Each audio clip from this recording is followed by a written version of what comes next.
Fuad Qəhrəmanlı mənim haqqımda bir yazı yazıb. Daha doğrusu yazı deyil, yenə şlanqını alıb əlinə başlayıb öz Facebook profilini sulamağa. Dediklərinin mahiyyəti də bundan ibarətdir ki, Kəramət hökumətin sifarişi ilə Əli Kərimlini tənqid edir. Fuad, əvvəla mən Əli Kərimlini heç vaxt tənqid etməmişəm. Bir-iki dəfə replika atmışam, vəssalam. Amma tənqid eləyə də bilərəm. Əli Kərimli göydən zaddan düşməyib ki, ona söz demək olmasın. İkincisi, Fuad, mən səni hələ 15 il bundan qabaqdan tanıyıram. Keçmiş həyat yoldaşın Zümrüd Yağmur, Kəmaləddin Heydarovun maliyyələşdirdiyi, Aynur Camal qızının isə rəhbərlik etdiyi saytda işləyirdi. Sən də hər səhər bahalı bir maşınla Zümrüd xanımı gətirib Aynur Camal qızının saytında düşürürdün. Oradan da gedirdin Əli Kərimlinin yanına hakimiyyətlə mübarizə aparmağa. Üçüncüsü, Fuad, sənin 2020-ci ildə bir səs yazın yayılmışdı. Deyirdin ki, mənim hakimiyyətin içində Naxçıvan klanı ilə əlaqələrim var. Mən Əli Kərimlinin yanında olmağım da buna görədir.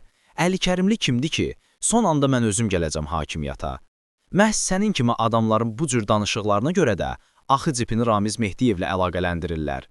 Yəni sənin öz mənsub olduğun partiyaya vurduğun saysız-hesabsız zərbələri saysam, mənim replikalarım o zərbələrin yanında heç nədir.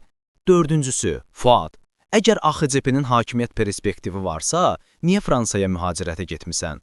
Gedib oturmuşsan Fransada, orada da yazırsan ki, az qalıb, bu gün sabah AXCP hakimiyyətə gəlir.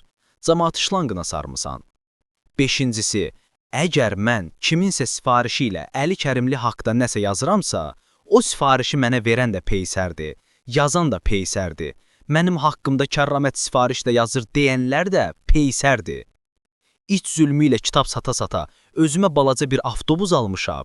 Bütün günü oturub gözləyirəm ki, kimsə gəlib 15 manat verib kitab alsın. Utanıb qızarmadan haqqımda şər böhtan yayırsınız ki, hakimiyyət Kəramətə kitab avtobusu alıb. Mən ilahi ədalətə inanan adamam. Əminəm ki, əxlaqdan və mənəviyyatdan uzaq olan bu cür adamlar heç vaxt siyasətdə uğur qazana bilməyəcək. Onların işi ömür boyu onun bunun arxasıca ancaq şər böhtan danışmaq olacaq.